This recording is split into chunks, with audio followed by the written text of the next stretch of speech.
বসেন বসেন বসেন।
আপনাদেরকে জানাতে চাই আপনারা অতি আপনারা বসে পড়ুন।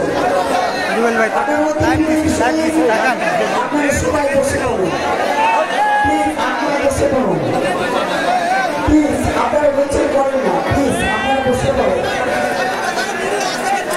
আমরা অত্যন্ত আজকে গর্বিত এই ব্যবসার যুগে আজকে আমরা একটা হলো প্রদীপ পেয়েছি আমাদের ইনশাআল্লাহ আমরা সকলে অতি বিনয়ের সহিত তার দোকানে আমরা সুন্দর সুন্দর কথা শুনবো ইনশাআল্লাহ।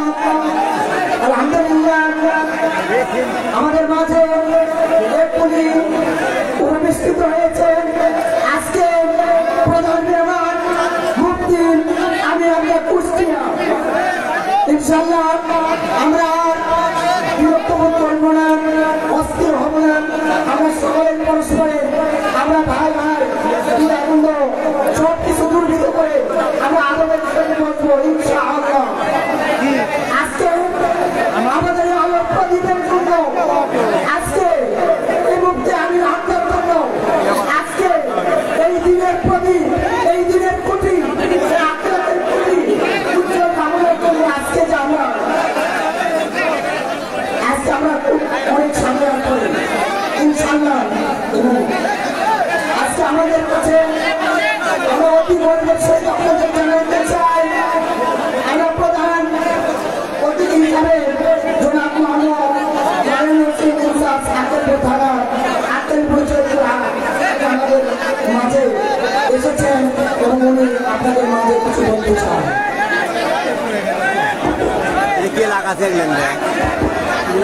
আসসালামু আলাইকুম সম্মানিত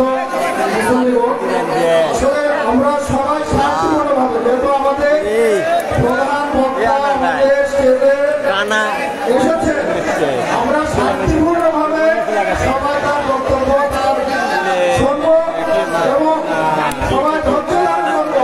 চিল্লাচিল্লি করলে আমরা যেহেতু এখানে অনেক করতো আমরা যদি একে অপরের চিল্লাচিল্লি কথাবার্তা বলি তাহলে কিন্তু আমরা হুজুরের বক্তব্য শুনতে পারবো না। এর জন্য আমি আশা করি আমরা শান্তিপূর্ণ উপায়ে শান্তিপূর্ণ থাকার শৃঙ্খলা রক্ষা করে আমরা হুজুরের বক্তব্য শ্রবণ করবো ইনশাআল্লাহ। আসসালামু আলাইকুম ওয়া রাহমাতুল্লাহি ওয়া বারাকাতুহু। আমি আপনাদের কাছে একটু জানাইতে চাই আমাদের সামনে যে পাশে টাঙ্গাইল এবং আমরা আমাদের স্বেচ্ছাসেবকের ছেলেরা এখন আমরা ভোট ধরে যাওয়ার জন্য অপেক্ষা করতেছি। সেই মেহমান আমাদের কাছে উপস্থিত হয়েছেন। আমি আজকে প্রধান মেহমানকে আমি প্রধান বক্তা মুফতি আমি রাজা কুষ্টিয়া আমি জনাবকে এবং মোহাম্মদ হাদিস থেকে মূল্যবান বক্তব্য বিভিন্নভাবে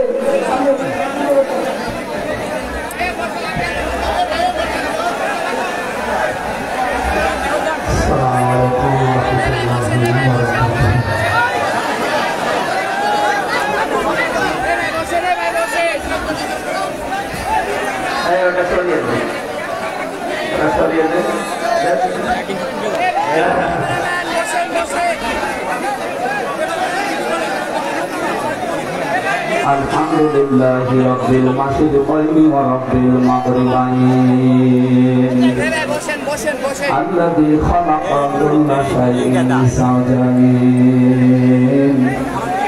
Wa awjaba 'alaina al-ihsana bil walidayn. Wa nashhadu an la ilaha illallah wahdahu la syarika lah. Wa asyhadu anna Muhammadan abduhu sajjadul sallallahu alaihi wa ala alihi wa atba'ihi ajma'in wa naharan fit tarafin. Faqad qala Allah ta'ala Majid wa burhanihi at-tawhid. A'udzu billahi minasy syaithanir rajim. Bismillahirrahmanirrahim.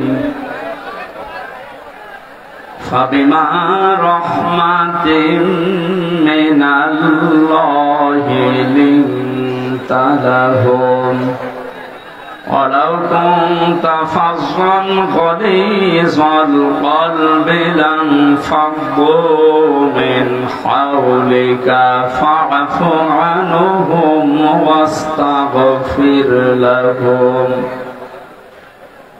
fa'fu anhum wastaghfir lahum wa shawirhum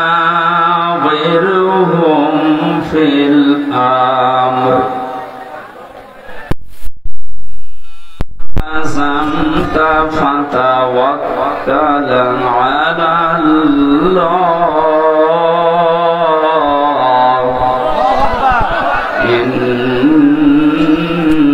Innallaha yuhibbul mutawakkilin.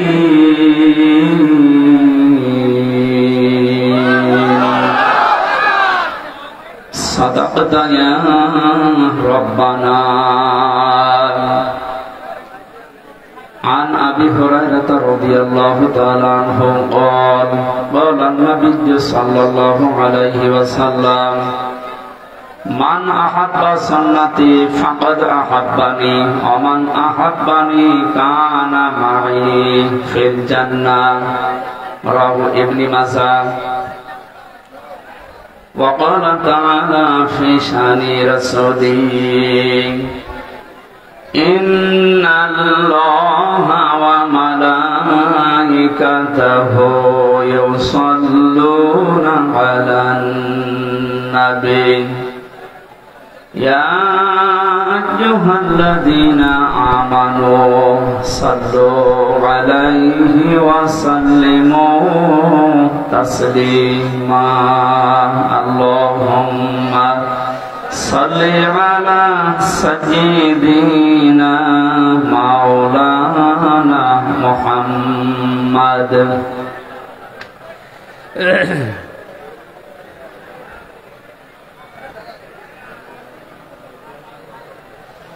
জীবনে যত প্রেম আছে করি যায়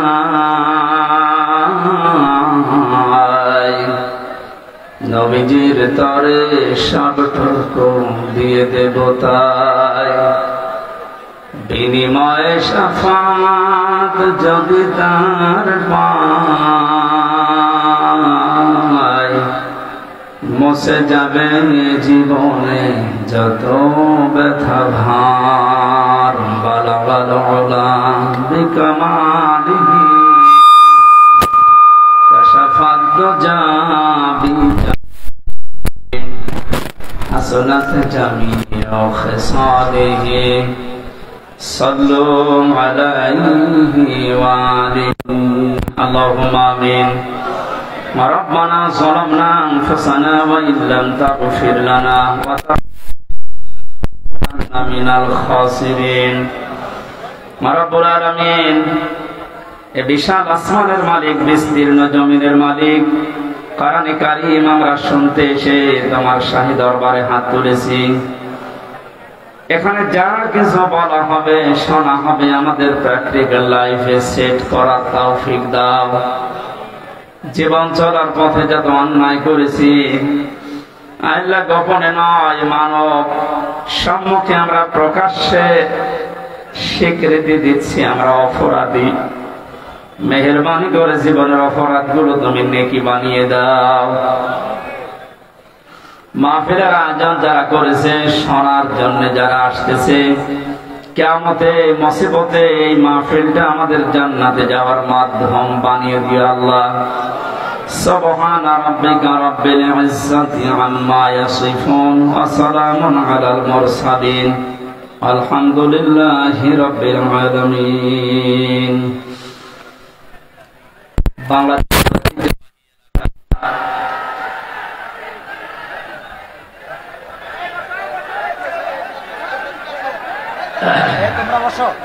এ জায়গায় এরা দাঁড়িয়ে কি সমস্যা নাকি হ্যাঁ তোমরা বসো এরা দাঁড়িয়ে আছে কি ও চেয়ারে তোমরা বসো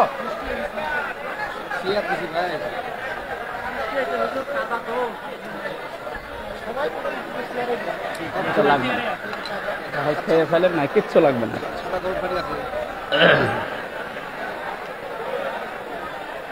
ভাইয়া আসলে তো পরিবেশ আমাদের এখন অনুকূলে না কখন বৃষ্টি নেমে যায় কোনো গ্যারান্টি নেই আজকে দুপুর বেলা যেখানে ছিল চাপায় নবাবগঞ্জ হয়নি বৃষ্টির কারণে নষ্ট হয়ে গেছে আপনার একটু সময় দিন ঘন্টা খানিক নবীজির জন্মের মাসে পবিত্র এই সময় আমরা বসেছি আমাদের ইবাদত চলছে এখন ইবাদতটা নষ্ট সব সময় সুযোগ আসে না একটা বছর পরে আয়োজন যে যেখানে দাঁড়িয়ে আছেন বসে আছেন থাকে কথা বলবেন না এইটা আমার অনুরোধ কথা বলবেন না কারে কি বলছি এটা রেকর্ড হচ্ছে না কালকে ভিডিও ছড়াবে সারা দেশে যাবে না মানুষ বলবে যে জয়পুরহাটের মানুষগুলো বেয়াদব কথা বলবে না ভাই কোরআন শুনতে আসলে কথা বলা এবং চুপ থাকা এই দুইটা বিষয় আল্লাহর নির্দেশ আছে ফাস্তামিউ লাহু ওয়া আনসিতু শুনতে হবে এবং চুপ থাকতে হবে দুইটাই ফরজ দুইটাই কি আপনি একটা নফল ইবাদত করতে এসেছেন আজকে আফদালুল ইবাদাতি তিলাওয়াতুল কোরআন পৃথিবীর সবচাইতে উত্তম নফল ইবাদত কোরআনের এই আলোচনা তেলাওয়াত নফল কাজ করতে এসে যদি ফরজ তরক হয়ে যায় তাও দুইটা তো আমার মনে হয় না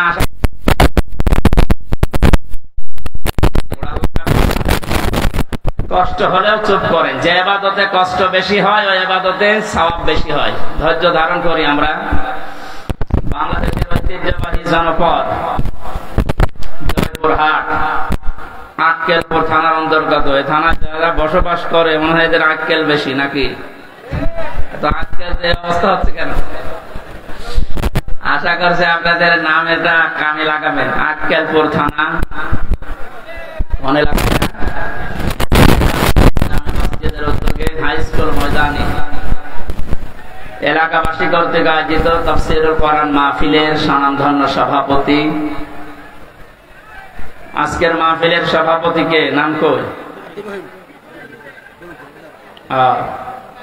বিশিষ্ট ব্যবসায়ী কাশিড়া বাজার আল্লাহর গোলাম জনাব আব্দুর রহিম আতালাল্লাহু উমরাহু ওয়া বারাকাল্লাহু ফি হায়াতি বলেন আমিন মাহফিলের প্রধান অতিথি উপজেলা নির্বাহী অফিসার আক্কেলপুর জয়পুরহাট আমাদের অভিভাবক শ্রদ্ধাভাজন ব্যক্তিত্ব সকলের জনাব মোহাম্মদ মঞ্জুরুল আলম এই মানুষগুলোকে আল্লাহর কোরআনের অনুষ্ঠানগুলোতে অতিথি বানাবে তাহলে ঝামেলা হবে না ইনশাআল্লাহ যে মানুষগুলো এখনো বুঝে হোক না বুঝে হোক সে মানধাতা মলে আছেন আলেমদের মুখের সামনে থেকে মাইক্রোফোন কেড়ে নেবেন আপনার কিন্তু কল্লা থাকবে না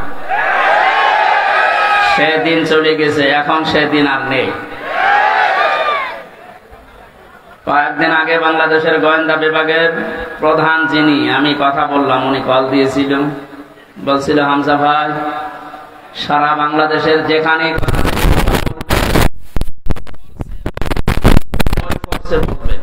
কোনো বাধা নেই, কোনো অনুমতি নেওয়ার প্রয়োজন নেই।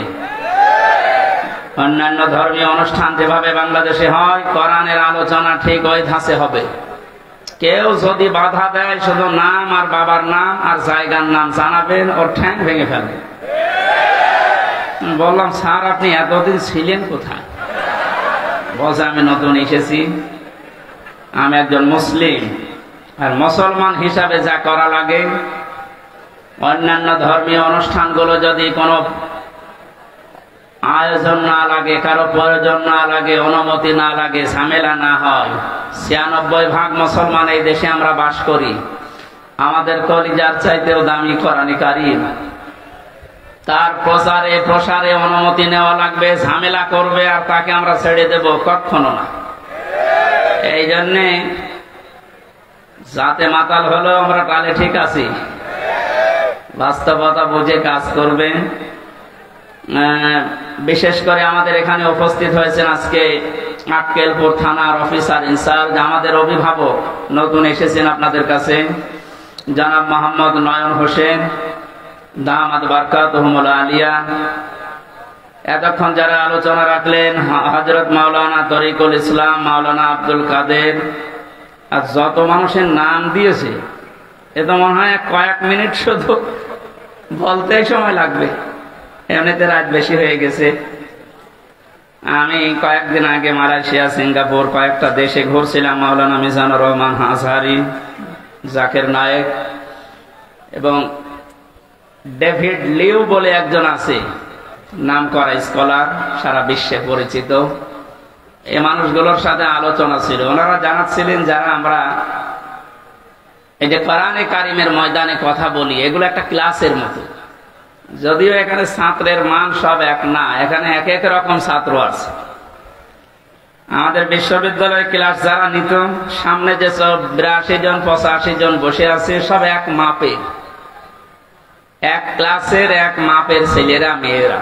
এখানে যারা আছে সবগুলো এক মাপের নাকি?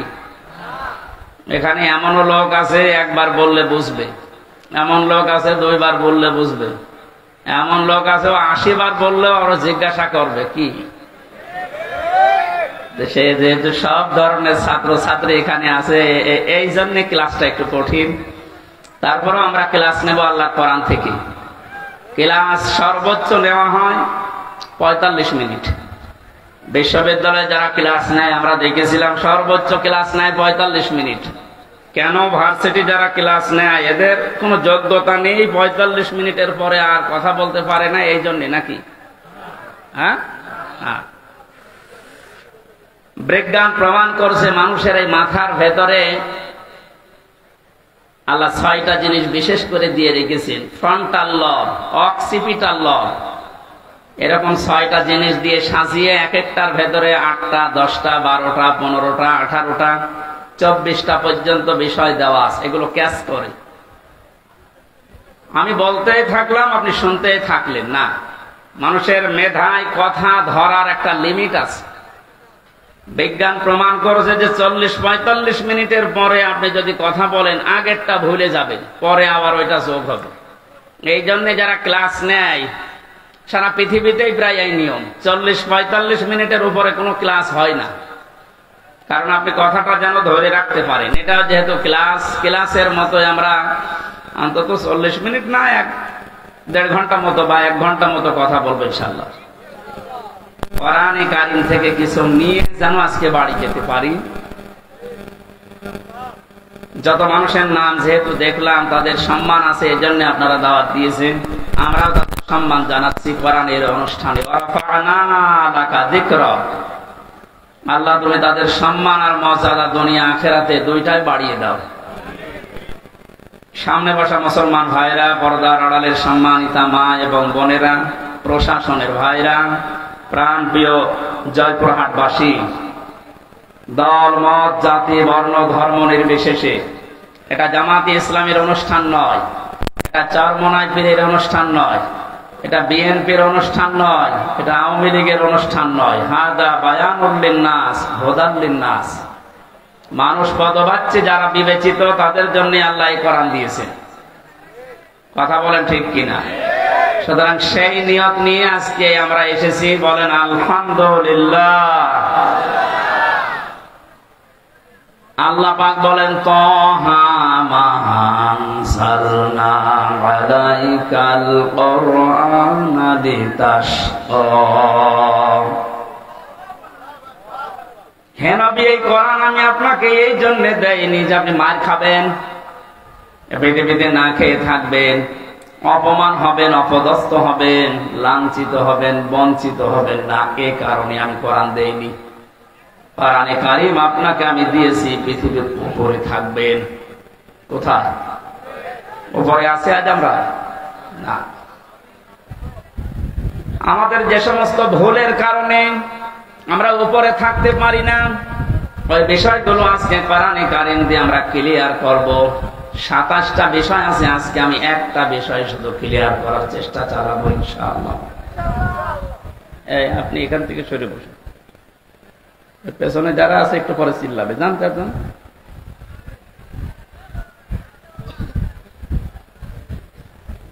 আয়াতের শুরুতে আল্লাহ তাহা শব্দটা দিয়েছেন।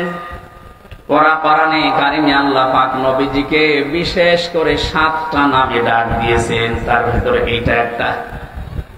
আমি যে কথা বলি ওখান থেকে শিক্ষা নিয়ে আসি, আপনি মিলাবেন তো কি নিয়ে আসি দেখেন।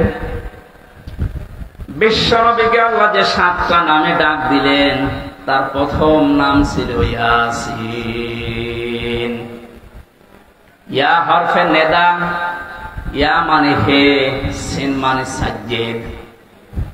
নবীজির আপন চাচাতো ভাই হযরতে আব্দুল্লাহ বিন আব্বাস রাদিয়াল্লাহু তাআলা আনহু রাইসুল মুফাসসিরিন ছিলেন তিনি। বিশ্বনবী ওযু করার পরে একদিন টয়লেট থেকে বের হওয়ার পরে দেখলেন ওযুর এক বদনা পানিকে যেন সামনে রেখে দিয়েছে। ওযু করার পরে জিজ্ঞাসা করলেন, পানির বোতল বা পানির এই লোটা বদনা কে রেখেছে এখানে পাত্রটা? হযরতে আব্দুল্লাহ বিন আব্বাস নবীজির আপন চাচাতো ভাই, ছোট মানুষ, এসে বলে, ভাই আমি রেখেছি। বিশ্বনবী ওই সময় ওই ছোট বালকের মাথায় হাত দিয়ে দোয়া করেছিলেন। দোয়াটা হাদিসের পাতায় এত বেশি আকারে হাইলাইট আছে। আল্লাহর নবী বলেছিলেন, মাবুদ তুমি একে দিনের গভীর জ্ঞান দান করো।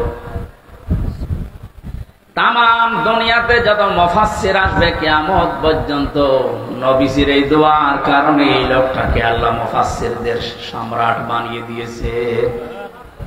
এখানে রাইসুল মুফাসসিরিন বলা হয়। তিনি তাফসীরে কাবীরের ভেতরে সিন শব্দের 5টা অর্থ দিয়েছেন। আপনি তাফসীরুল কোরআন মাহফিল লিখে দিয়েছেন। আমরা চেষ্টা চালাবো তাফসীর আকারে কথা বলার, নাকি আমার মন মতো বলবো? সিন শব্দের 5টি অর্থ। প্রথম অর্থ হচ্ছে সাজ্জিদুল আলামিন। সিন মানে সাজ্জিদুল বাশার, সিন মানে সাজ্জিদুল কাউনাইন, সিন মানে সাজ্জিদুল আম্বিয়া, সিন মানে সাজ্জিদুল মুরসালিন। জয়পুরহাটবাসী ক্লাস চলছে, খুব খেয়াল করে কথাগুলো নেওয়ার চেষ্টা করেন। আমি ডেলিভারি দিলে আপনি যেন রিসিভ করতে পারেন ওইরকম প্রিপারেশন নেন। মালয়েশিয়াতে যতগুলো অনুষ্ঠানে আমরা কথা বলতে গেছি, মিজান ভাই দেখেছি বারবার বলেছে মোবাইল যাদের আছে পকেটে রাখেন। একেবারে আমার দিকে অ্যাটেনশন নিয়ে এমন ভাবে থাকবে মানুষ যেমন মাছ ধরার জন্য বসে থাকে। থাকতে পারবে না ঘন্টাখানি, সব বন্ধ, কথাবার্তারা তো দূরের কথা, এদিকে ওদিকে তাকাবেন না। কারণ এটা এবার যে পয়েন্ট গুলো বলবো একটা বুঝবেন না, সকালবেলায় কাশিয়াড়া বাজারে বসে গল্প করবে না, কি বলে গেল, হয়তো রাজনীতি হয়ে গেল। আপনি দেখেন তো রাজনীতি হয় কিনা। প্রথম অর্থ হচ্ছে সাজ্জিদুল আলামিন, আলম না।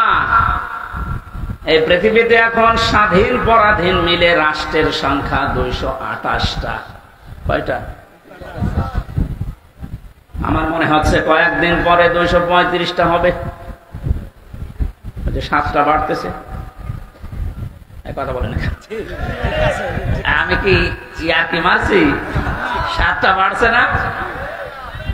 পাকিস্তান থেকে আমাদেরকে ওরা 1 ভাগ করে আলাদা করে যদি ওরা আমাদের বন্ধু হয়, তা আমরা 7 ভাগ করে দিচ্ছি, আমরা বড় বন্ধু।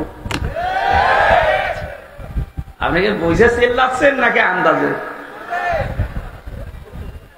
বিশ্বানন্দিত মুফাসসির আল্লামা সাইদি রাহমাতুল্লাহ আলাইহি উনি বলেছিলেন না, বাবরি মসজিদ যেভাবে টুকরা টুকরা করেছে ভারত, ওইভাবে আল্লাহ ওদেরকে টুকরা টুকরা করবে। আমার তো মনে হচ্ছে তার এই স্বপ্ন এখন বাস্তবে রূপ নিচ্ছে। 228টা রাষ্ট্র থেকে এখন কিছুদিনের ভেতরে শুনবেন রাষ্ট্রের সংখ্যা পৃথিবীতে 235টা। 28 আর 7 কত হয় বলেন না কেন?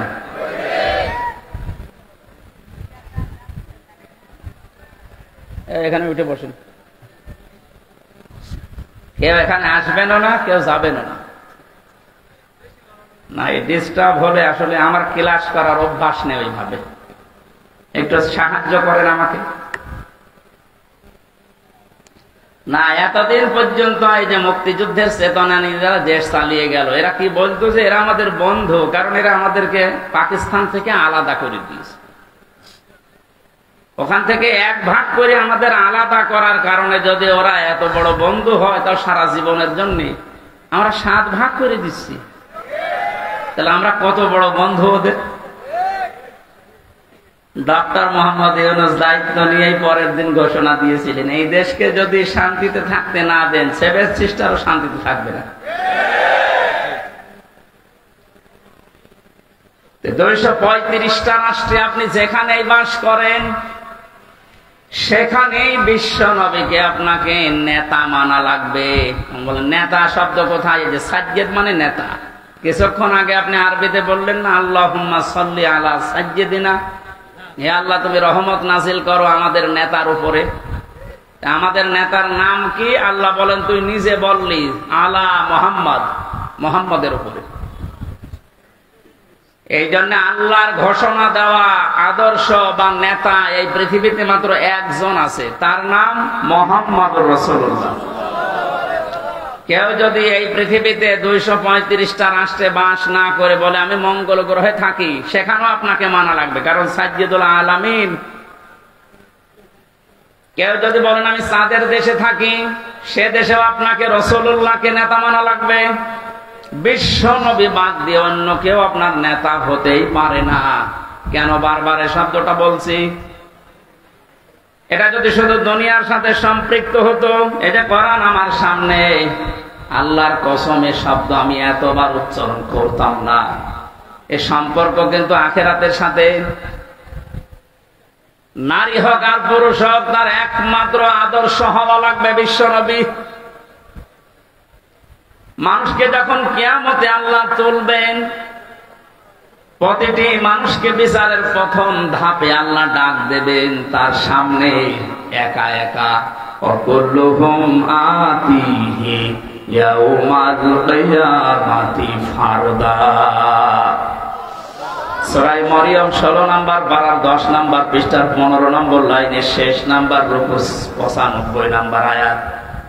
আল্লাহ পাক বলেন কিয়ামতে প্রতিটি মানুষ আমি ডাক দেব বিচার করার জন্য, স্রেফ একা একা। কয়জন করে? কেউ থাকবে। জয়পুরহাটবাসী এবার বিবেককে প্রশ্ন করেন তো, আপনি যে জীবন তৈরি করেছেন, এখনই যদি হঠাৎ করে মারা যান, আল্লাহ যদি বিচারের প্রথম স্টেপে আপনাকে একা একা তার সামনে দাঁড় করান, আমাকে জিজ্ঞাসা করা লাগবে না, আপনি নিজেকেই বলেন তো যে জীবন তৈরি করেছেন আল্লাহর সামনে দাঁড়াতে পারবেন? আমার এখন 33 বছর বয়স। 92 সালে আমি জন্ম নিয়েছি। মাঝে মাঝে একা থাকলে মনে হয় কিয়ামতের প্রথম ধাপে যদি বলে আল্লাহ হামজা তোরে আমি মাফ করে দিলাম 2024 সালের আগস্ট মাসের 31 তারিখ পর্যন্ত, যা তোর হিসাব নেই। শুধু সেপ্টেম্বরের 1 থেকে 16, এই 16 দিনের হিসাব দিয়ে তুই জান্নাতে চলে যা। ও জয়পুরহাটবাসী, আমার ইমান থেকে আমি বলছি, আমার এই 16 দিনের হিসাব এখনো জোগাড় হয়নি। আপনারা পারবেন না? আপনারা পারবেন। হিসাব এই শব্দটা শুধু নাম শুনি, এটাতে কত কঠিন বিষয়।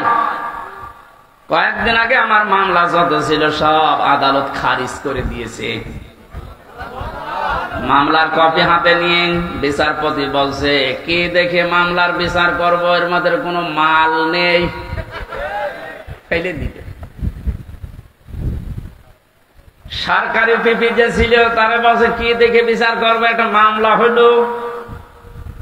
কে নাকি ওর বর্ষণীকে সংসদ ভাঙতে গেছে সেই 20 সালে, আমার সন্দেহ করে ধরে নিয়ে 3 বছর আটকিয়ে রেখেছে। আমি বলতে গেলাম যে বিচারপতি, এই মামলা তো আপনার হাতে 3 বছর ছিল, এতদিন তো আপনি কিছুই বলেননি, হঠাৎ আজকে বলছেন কোনো মাল নেই। এই কথাই বলতো যে হুজুর আমার কিছু করার নেই, আমার হাত বাঁধা ছিল। কথা বলছেন 3 বছর পরে এখন যেমন হাত বাঁধা নেই, খোলা আছে। এদেশে এখন 1628টা চেয়ার দায়িত্বে আছে বাংলায়, তার ভেতরে আমাদের ওসি সাহেব একজন। আমরা চাই 1628টা চেয়ারে যারা বসে আছে তাদের হাত যেন একটাও বাধা না থাকে, সব আবু সাইদের মতো খোলা থাকে। বৈষম্য বিরোধী ছাত্র আন্দোলনে যারা শহীদ হয়েছে তাদের রক্তের দাম যদি দিতে চান, তাদের জীবনের দাম, তাদের যে 9টা দাবি ছিল তার 2 নাম্বার দাবি এইটা যে আমরা কারো হাত বাধা দেখতে চাই না, সবার হাত খোলা থাকবে। বাস্তবতা পেয়েছিলাম কি, এই 15.5 বছরে শুধু একজনের হাত খোলা ছিল, বাকি কাওয়া কাদের থেকে শুরু করে যারা সব হাত বাঁধা ছিল। এখানে বাকি যা বলতো সব ভুয়া, ওই একজন যা বলবে তাই।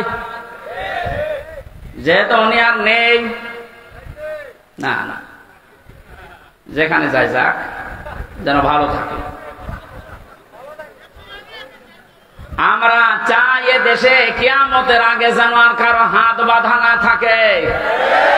ওনাদেরকে যে পাওয়ার দেওয়া আছে ওই অনুযায়ী যদি এদেশে সঠিকভাবে প্রতিটি চেয়ার থেকে হাত খোলা অবস্থায় কাজ করতে পারে, এ দেশটা দাঁড়িয়ে যাবে ইনশাআল্লাহ। আপনি মিনি জান্নাত দেখতে চান? আমি বহু উন্নত দেশে গেছি বিশ্বের। আমি আকিজ গ্রুপে ছিলাম, আপনারা জানেন, ওদের বহু দেশে ব্যবসা আছে। একটা ভিসা লাগালে 27টা দেশ ঘোরা যেত। এইরকম জায়গা জায়গায় যেয়ে দেখেছি ওই সমস্ত দেশগুলো উন্নত হওয়ার পেছনে কারণ এই, ওরা যে আইন পাশ করেছে ওইটার প্রয়োগ আছে। আমাদের দেশেও আইন পাশ হয়, কিন্তু প্রয়োগ করতে গেলে ওনাদের হাত বাঁধা। এখানে হাত যেন আর কারো বাধা না থাকে। শুধু এতটুকু না, আমার এই যে 3টা বছর এখন তো আমি নির্দোষ খালাস পেয়েছি, আদালত প্রমাণ করেছে যে আমার কোনো দোষ নেই। কথা বলেন না কেন? নাই তো আমার এই বেকসুর খালাস দিত, কোন দোষ পাইনি, এই জন্য বলছে না এ মামলার আর কিছু হবে না, সব শেষ। তাহলে আমি চাই আমাকে 3টা বছর বিনা কারণে আপনি আটক করে রাখলেন, আমার মামলার আয়ুর সাথে এবং টপ টু বটম যারা জড়িত প্রত্যেককে এভাবে 3 বছর করে আটক করে রাখা হোক। আমার রেখেছিল ফাঁসির কন্ডেম সেলের ভেতরে, আপনাকে রাখা হবে আয়না ঘরে। অনেকে বলছে আমি চট করে চলে আসবো, আসেন আয়না ঘরে ঢুকবে, আপনি আসেন। 1,10,000 মানুষ এখন জেল খাটতেছে সারা দেশে। আমি যতটুকু 3 বছরে বুঝেছি, আমার মনে হয় 100 জনের প্রায় 60 থেকে 65 জন মানুষ নির্দোষ, কিছু জানে না, আন্দাজে তারা জেল খাটতেছে। যারা এই অবৈধ কাজগুলোর সাথে জড়িত, সে টাকা পয়সা খেয়ে হোক আর চাপে হোক, প্রত্যেককে এই মামলাগুলোতে যদি সাক্ষ্য প্রমাণ হয় যে না ওর কোনো দোষ নেই, বেকসুর খালাস পেয়ে যাচ্ছে, তাহলে 3 বছর 5 বছর 10 বছর তার জীবন থেকে আপনি নষ্ট করলেন কেন? যারা এর সাথে জড়িত প্রত্যেকের শাস্তি দাবি করছে, তাহলে ন্যায় বিচার কায়েম হবে। ভবিষ্যতে আর কেউ উল্টা পাল্টা মিথ্যা মামলা দিয়ে আপনার জীবন অন্তত নষ্ট করতে পারবে না।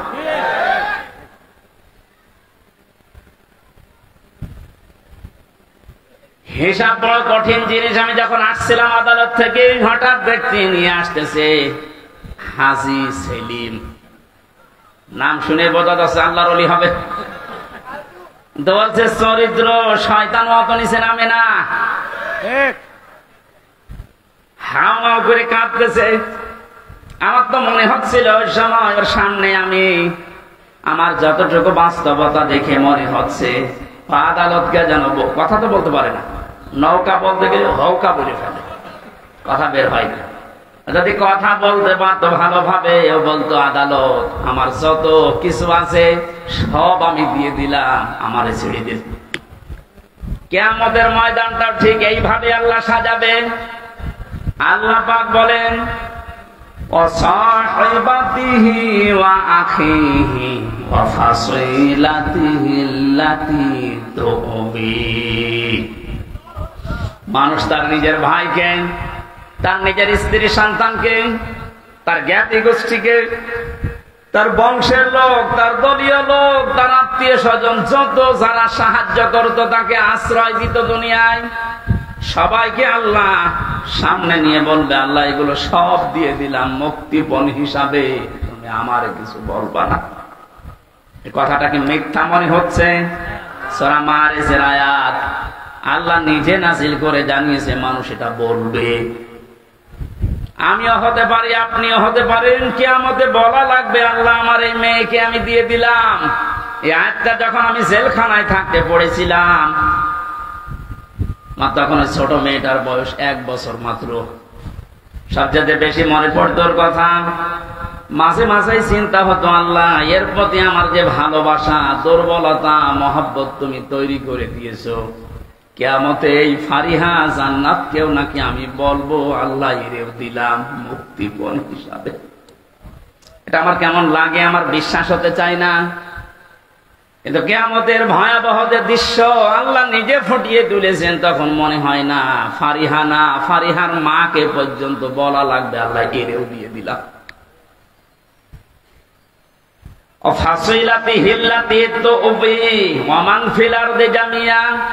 দুনিয়া আমার স্থাবর অস্থাবর যত সম্পদ আমি বৈধ অবৈধ পথে উপায় করেছিলাম সব তোমাকে দিলাম,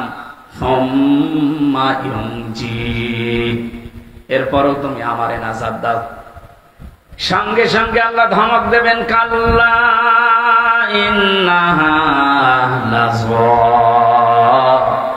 কখনোই না, তোরে আমি লাজাই ঢোকাবো। কোথায়? এখানে আলেম থাকলে জিজ্ঞাসা করেন লাজা শব্দটা শুনতে যত সহজ মনে হচ্ছে, ভেতরের অবস্থা অত সহজ না। আল্লাহ বলেন নাযাআতান লিশাওয়া, এখানে প্রবেশ করার সঙ্গে সঙ্গে মানুষের আগে চামড়া উঠে যাবে। জয়পুরহাটবাসী কি একটা ঘর আল্লাহ বানিয়েছেন, যেখানে প্রবেশ করলে আগে মানুষের চামড়া উঠে যাবে। রিমান্ডে আমি দেখেছিলাম মাটির নিচে যখন আমাকে নিয়েছে, তো বহু ভয়ঙ্কর জায়গা আমি দেখেছি। মানুষের যে নখ তুলে নেয়, মাঝে মাঝে যে ডিম দেওয়ার নাম শুনি, এ বাস্তব আমি দেখেছি নিজে। যতদিন রিমান্ডে ছিলাম আমি বহু মামলার আসামি, কিন্তু কোনদিন আমার চামড়া খুশি পড়ে গেছে না, হয়। বহু কষ্টকর সময় পার করেছিলাম খেয়ে না খেয়ে। ওনাদের আলেমদের প্রতি একটু বেশি অ্যালার্জি ছিল। অধিকাংশ অফিসার গুলো আমার ভাগ্যই পড়ে, ভাগ্যই খারাপ মনে হয়, ভাগ্যই পড়েছিল সব হিন্দু। ওরা তো আর আলেম সালেম বোঝে না। আজকে নয়ন হোসেন একজন মুসলিম, ওনার হাতে যদি আমি পড়তাম হয়তো আর কিছু না হোক, নামের আগে আলেম দেখেও ভেতরে একটা মায়া আসতো। আর আমার অফিসার পড়েছে সুব্রত বালা, নাম শুনলে বলা যাচ্ছে আল্লাহরও দুশমন, আমারও দুশমন। ওর মনে তো আর আমার প্রতি কোনো মায়া দয়া নেই, তারপরে ওরে উপর থেকে যা বলেছে ও তাই করবে। বহু ভয়ঙ্কর কষ্টের ভেতরে দিন পার করেছিলাম, কিন্তু আমার চামড়া উঠে যায়নি। কিন্তু আয়াতটা পড়ার পরে আল্লাহ জানিয়েছেন নাযাআতান লিশাওয়া, এমন একটা ঘর আমি বানিয়েছি লাজা, এখানে ঢুকলে আগে চামড়া খসে যাবে। কি ভয়ঙ্কর হতে পারে আপনি বলেন? কাদেরকে জাহান্নামে লাজা ডাকবে?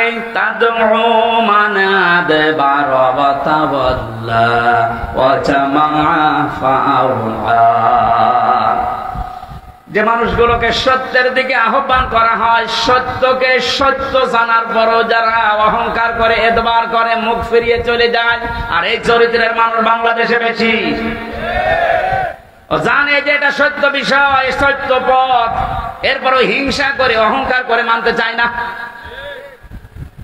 খালি দেখে যে এটা তো আমার দলীয় লোক না, এ তোমার বাবার মুরিদ না, তখন আস্তে করে মুখ ফিরিয়ে চলে যায়।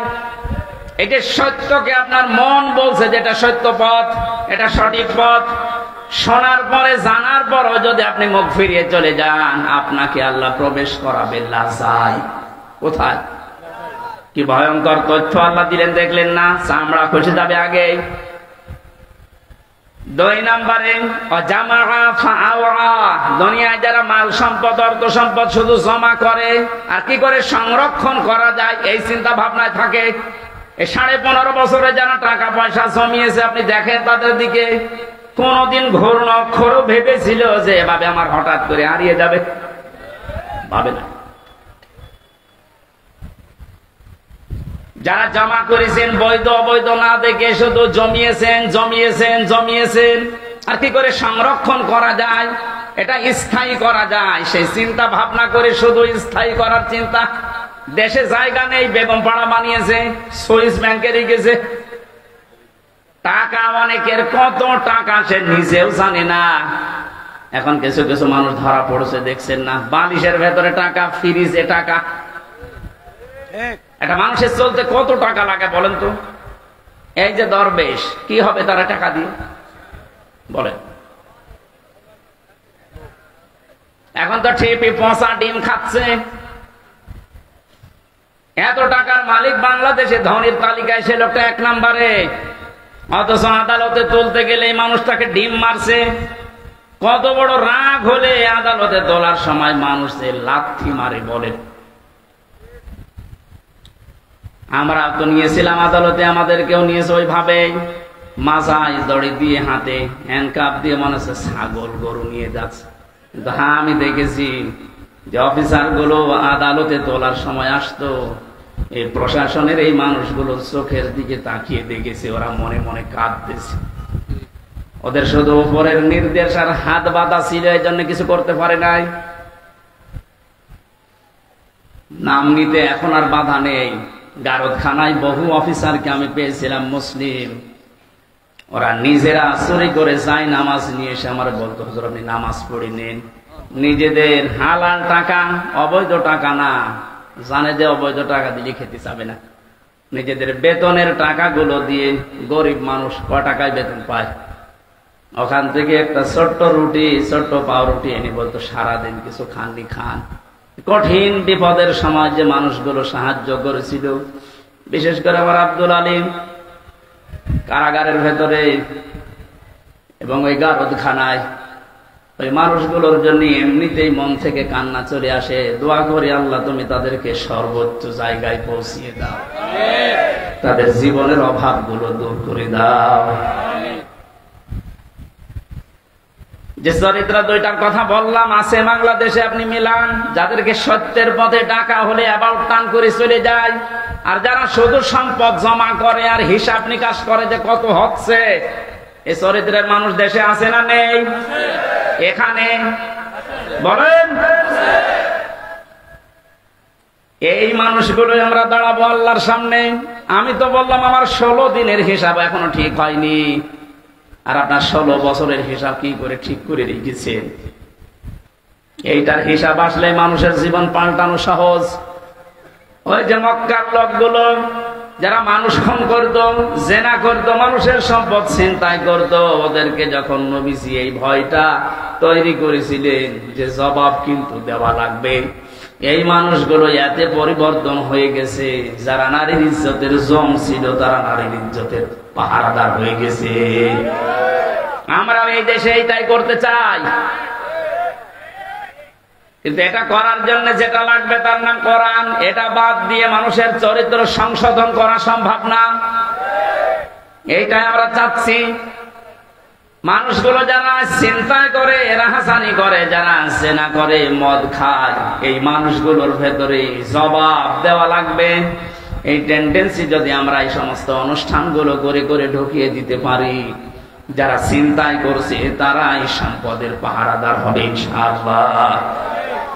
নবীজির যুগে যারা হয়েছিলেন তারাও তো মানুষ না ফেরেশতা? তারা যদি হতে পারে এই কোরআনের দ্বারা, আমরা পারবো না ইনশাআল্লাহ? কিয়ামতে আপনি দাঁড়াবেন সর্বপ্রথম আল্লাহর সামনে কয়জন করে বলেন বলেন? এখানে আমি 8টা শিক্ষা নিয়ে আসতে চেয়েছি। প্রথম নম্বরে আপনার জীবনে যেন একটা ধাক্কা লাগে না, আমি একটু থেমে যাই, আমি কি নিয়ে হাজির হচ্ছি। এখনই যদি চোখ বন্ধ হয়ে যায়, আমার তো এখনই দাঁড়ানো লাগবে। দ্বিতীয় নম্বরে, কত মানুষ আমাদের এই ভারত, বাংলাদেশ, পাকিস্তানে বহু জায়গায় আমি ঘুরেছি, মানুষের ভেতরে এই টেন্ডেন্সি, এই বিশ্বাস, এই কথাকে যেন ঢুকিয়েছে যে কোনো চিন্তা নেই, কিয়ামতের ময়দানে বাবা আছে। এরকম বিশ্বাস নেই দেশে? আপনাদের এই রংপুর, রাজশাহী, রংপুর এই সমস্ত বিভাগগুলোতে একটু কম আছে, এগুলো বেশি চট্টগ্রাম, সিলেটে। ওরা এত ভক্ত বাবার, আমার মনে হয় রাসূলুল্লাহকে অত ভালোবাসে না। এখান থেকে আমি যেটা নিয়ে আসতে চেয়েছি, আল্লাহ বলেন কিয়ামতে একা একা দাঁড়াবি, কেউ থাকবে না। তাহলে এই কথা দিয়ে যারা আপনাকে ধোঁকা দিয়ে বোকা বানাচ্ছে যে চিন্তা নেই বাবা থাকবে, এটা ডাহা মিথ্যা কথা বলেন। আর এগুলো তৈরি করার জন্য সবচাইতে বড় ব্যবসার জায়গা এই মাজার। 48,000 মাজার এখন এই দেশে সরকারি জরিপে। আপনি একটা মাজার দেখান যেখানে শরীয়তের বিরোধী কাজ নেই, একটা দেখান। নবী জানিয়েছেন লা তাত্তাখিদুল কুবুর মাসাজিদা, কবরকে সেজদার জায়গা বানিও না। অথচ অধিকাংশ মাজারে দেখি সেজদা দেয়। বলেন, মাজার পাকা করা নিষেধ, মোজাইক করা নিষেধ, টাইলস লাগানো নিষেধ। অথচ গরু ছাগল মরে গেল 3 তালা হচ্ছে কবর। এই জন্যই তো হক্কানি আলেমরা বলছে মাজার গড়িয়ে ভেঙে দেন, কোনো কাজ নেই মাজারের।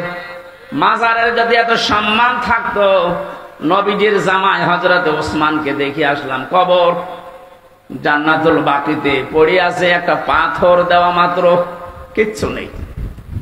যিনি জান্নাতের গ্যারান্টি জিন্দা অবস্থায় পেয়েছেন দুনিয়ায়, তার কবর যদি শুধু একটা পাথর দেওয়া থাকে মাথার কাছে বা পায়ের কাছে, আপনি কি তার চাইতে বড় কিছু হয়ে পড়েছেন যে আপনার কবর পাকা করা লাগবে? এগুলো যারা করছে বা করবে, এক কথায় বলছে সব ব্যবসা, কোনো কাজ নেই। মাজারে আগরবাতি, মোমবাতি, টাকা পয়সা দিলে যদি ভাগ্য খুলতো, রাসূলুল্লাহর যে কবর আমার মনে হয় 50 তলা হয়ে যেত। কথা বলেন, পৃথিবীর সর্বশ্রেষ্ঠ মানুষের কবরে যদি টাকা দেওয়া না লাগে, মোমবাতি দেওয়া না লাগে, আগরবাতি না লাগে, দোয়াও করতে দেয় না। আমি রাসূলের রওজার পাশে দাঁড়িয়ে শুধু এভাবে হাত তুলেছিলাম যে পুলিশ পাহারা দেয় ওখানে, আমার হাতের উপরে ওই যে লাঠি হাতে থাকে, বাড়ি দিয়ে বলছে কি চাচ্ছেন আপনি?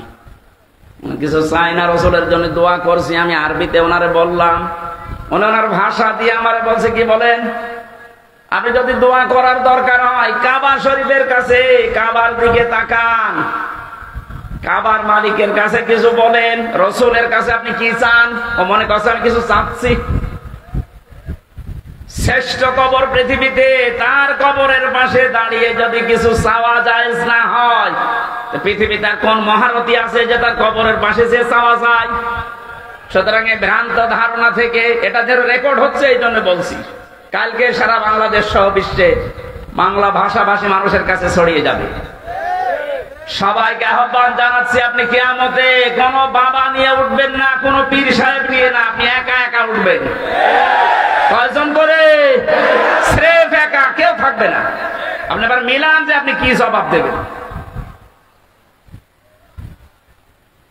এ ধারণা যারা ঢুকিয়েছে তাদেরও এটা ওদের দরবার টিকানোর ব্যবসা। আমি তো কোরআনের আয়াত বলে দিয়েছি, সূরা মারিয়াম 95 নম্বর আয়াত। এর উপরে আর কোন দলিল পৃথিবীতে আছে? এরপরও যদি কারো মন খারাপ হয় তাহলে এই আয়াতটিকে বাদ দিয়ে দেন। না, এবার আর পারবে না। বিচারের দ্বিতীয় ধাপ, আমাদের এই বাংলাদেশে 4 প্রকারের রায় হয় আমরা দেখেছি। এই জয়পুরহাটের জেলা আদালত যেটা আছে, এখানে ম্যাজিস্ট্রেট কোর্টে একটা রায় হয়, এরপরে জজ কোর্টে আবার রায় হয়। এখানে যদি আপনার রায় বিপক্ষে যায়, আপনি হাইকোর্টে যান ঢাকায়। হাইকোর্ট থেকেও যদি আপনি ন্যায় বিচার না পান, মনে করেন আমি অবিচার হয়েছে আমার প্রতি, আপনি আর একটা কোর্টে যান, সুপ্রিম কোর্টে যান। এর উপরে আর কোন কোর্ট এ দেশে আছে? বলেন বলেন। তাহলে বাংলাদেশের রায় হয় কয় প্রকার? আল্লাহ পাক যে রায় দেবেন কিয়ামতের ময়দানে, যে ধাপ বানিয়েছেন, আমাদের যেমন 4 ধাপ, আল্লাহর রায় হবে 2 ধাপ। প্রথমে আল্লাহ আপনাকে ডাকবে স্রেফ একা একা, দ্বিতীয় নম্বরে আপনাকে এবার একা ডাকবে না। এইটা বোঝানোর জন্য আমি পর্যন্ত এসেছি। শুনতেছেন? কিয়ামতে এবার আল্লাহ মানুষকে, প্রতিটি মানুষকে ডাক দেবে, ইয়াউমা নাদউ কুল্লা উনাসিন বিইমামিহিম। সূরা বানী ইসরাঈল 15 নম্বর পারা 8 নম্বর পৃষ্ঠার 3 নম্বর লাইনের 72 নম্বর আয়াতের প্রথম অংশে আছে। এটা তাফসিরে ফি জিলালিল কোরআনি আছে। আমি বিশ্ববিদ্যালয়ে থাকাকালীন যত তাফসির মিলিয়েছি, এই ইমামিহিম এই শব্দের সাথে 42টার উপরে আমি দেখেছিলাম ইংরেজি সহ। প্রতিটি মুফাসসির আয়াতের ব্যাপারে এক কথাই দিয়েছেন। আল্লাহ পাক বলেন কিয়ামতের ময়দানে প্রতিটি মানুষকে বিচারের দ্বিতীয় ধাপে আমি ডাক দেব তার নেতার সাথে। কার সাথে? বলেন বলেন। এবার আমার প্রশ্ন আপনার বিবেকের কাছে, এদিকে তাকান। প্রথম ধাপ তো শেষ, আপনি কি করবেন আপনি জানেন আর আল্লাহ জানেন।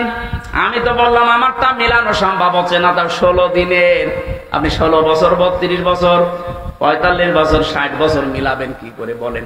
আপনার তো এখনই কান্নাকাটি শুরু করা দরকার। ওই বিবেক যেহেতু আপনার মরে গেছে, এবার দ্বিতীয় ধাপে আসেন তো। আপনাকে এবার আল্লাহ একা ডাকবে না। অবশ্যই কোরআনের আয়াত সত্য। 100 ভাগ না 98 ভাগ? বলেন বলেন। 100 ভাগ সত্য বিশ্বাস করেন তো? তাহলে আল্লাহ এবার আপনাকে ডাকবে আপনার ইমামের সাথে। এখানে ইমাম মানে নেতা, ইমাম মানে কি? আপনি বলেন যে নেতার পেছনে আপনি স্লোগান দিচ্ছেন, যাকে আদর্শ বলে ঘোষণা দিচ্ছেন যে আমার নেতা তোমার নেতা, এই নাম বলে যাকে আপনি রায় দিচ্ছেন, সাপোর্ট দিচ্ছেন, যার পক্ষে সুপারিশ করেন, সাফাই গান, কিয়ামতে ওই লোকটা আপনার সামনে থাকবে, আপনি পেছনে। কি মনে হয় আপনার যে নেতার পেছনে আপনি ঘোরেন, যার আদর্শ মতো চলেন, ওর যে চরিত্র, ওর যে সুরাত সিরাত, ওরে আল্লাহ দেখলে মাফ করবে বলে মনে হয়? দেখলেন, এখনই বলছে না, তো ধরা খাবে।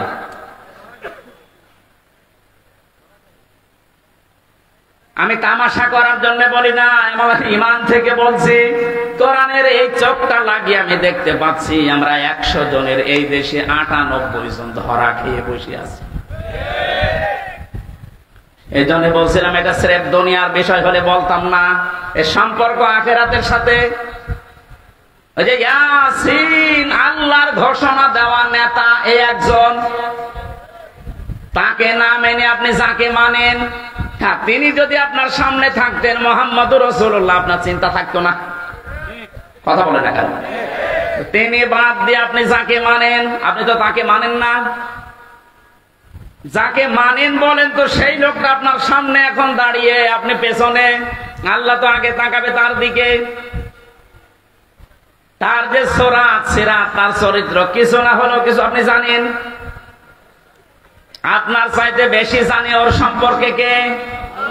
আরো জোরে বলেন।